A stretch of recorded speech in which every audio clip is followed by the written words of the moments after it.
Welcome to this tutorial video. The goal of this video is to show you how to set up scriptline macros. Scriptline macros are a predefined combination or list of medications that are frequently prescribed together for specific conditions or treatments. These medications are grouped into a single macro and saved as a favorite, allowing healthcare providers to quickly and easily access and prescribe them in the future with just a few clicks. This time-saving feature eliminates the need to repeatedly search for and add each individual medication to a patient's script, streamlining the prescribing process. In addition, these macros can be created directly from the script screen, giving providers the flexibility to customize their macros while they are actively working on a prescription. By using scriptline macros, medical professionals can ensure consistency in their prescriptions, reduce errors, and improve efficiency in their workflow.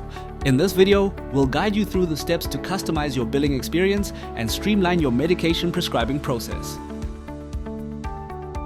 To begin, let's access the billing settings for your practice.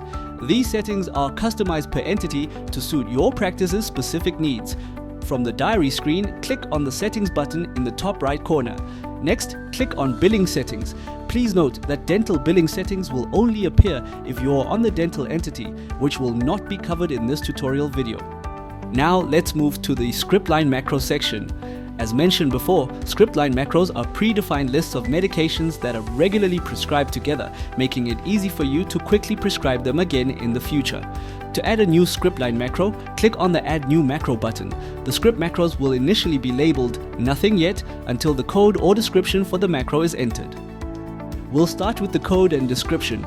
You can name the code and description to any title of your liking. For example, code URTI for the description of upper respiratory tract infection.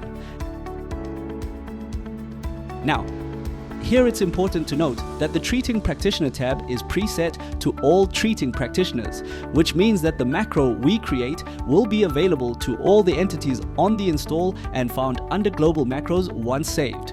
If you would like to create the macro for only one specific entity, you can select the practitioner from this drop-down menu.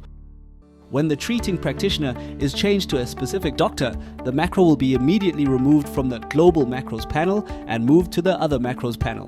When searching and selecting the treating practitioner's name from the search field, the macros that are saved on his name will immediately appear in this section with the practitioner's name pre-selected.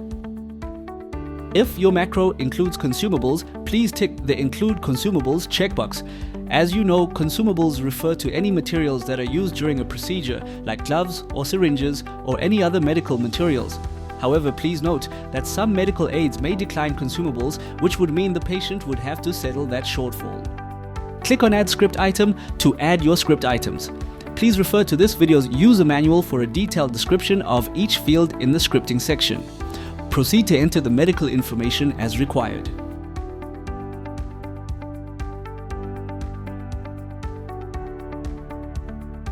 You can add more medication or script items to the macro by clicking on the Add Script Item button again. This allows you to expand the macro to include multiple items, making it a more comprehensive script. To remove a scriptline item, simply click the Delete icon. Once you've filled in all the necessary details, click Save to save your new macro. Or if you decide not to save, simply click the Close button to exit to the diary screen. And that's it. You've successfully set up your billing settings and scriptline macros to make your prescribing process quicker and easier. Thanks for watching and stay tuned for more tutorial videos.